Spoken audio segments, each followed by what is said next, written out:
হযরত ফাতেমা রাদিয়াল্লাহু তাআলা আনহা এর ব্যাপারে যখন সাহাবায়ে কিরামকে বলতেছিলেন, সাহাবায়ে কিরাম খুব আগ্রহ করে বলো, আলী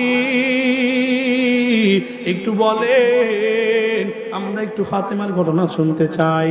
কারণ ফাতেমা রাদিয়াল্লাহু তাআলা আনহা এর ব্যাপারে আলী রাদিয়াল্লাহু তাআলা আনহু না বললে, আর পয়গম্বর না বললে আর কেউ ব্যক্তিগত কথা শুনতে পায় না, কথা কয় না, ঠিক না বেঠিক জোরে বল। এবার ফাতেমা রাদিয়াল্লাহু তাআলা আনহা যখন বলতেছেন, আমার ফাতেমা প্রতিদিন সকালবেলা যখন আমি ঘরের মধ্যে যাই তাকায় দেখি তাসবিহ হালাতে থাকে, অথবা না যায় নামাজের মধ্যে থাকে, অথবা যে কোনো একটা ইবাদতের মধ্যে ফাতেমা রাদিয়াল্লাহু তাআলা আনহা থাকে। কিন্তু একদিন আশ্চর্য, ফাতেমা নামাজের হালাতেও নাই, ফাতেমা তাসবিহ তাহলিলের হাতেও নাই, ফাতেমা ইবাদতের মধ্যে নাই। মনে মনে চিন্তা করলাম, ফাতেমা রাদিয়াল্লাহু তাআলা আনহা কোথায় গেল? আমি ফাতেমাকে খুঁজতেছি, ফাতেমাকে খুঁজে পাই না। আমি খুঁজতে খুঁজতে ফাতেমাকে ঘরের পিছনের দিকে গিয়ে তাকায় দেখি ফাতেমা রাদিয়াল্লাহু তাআলা আনহা দুইটা চোখ দিয়ে টপ টপ টপ টপ করে অঝর ধারায় পানি পড়ে।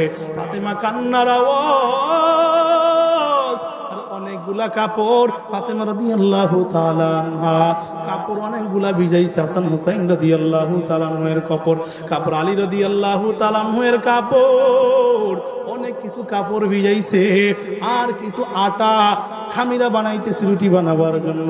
ফাতেমা রাদিয়াল্লাহু তাআলা আনহা যখন এই কাজগুলা করতেছেন, আলী ডেকে বলে, ফাতেমা তুমি এইগুলা কেন করো? প্রতিদিন তো তোমাকে আমি দেখতাম নামাজের হালাতে তুমি থাকো, তুমি তাসবিহ হালাতে থাকো, তুমি ইবাদতের মধ্যে মগ্ন থাকো, কিন্তু আজকে কি ব্যাপার? ঘরের পিছনে আইসা নামাজের হালাতে নাই, তাসবিহ হালাতেও নাই, তুমি কাপড় চোপড় কেন ধোও? তুমি এতগুলা আটা খামিরা কেন বানাও? ফাতেমা রাদিয়াল্লাহু তাআলা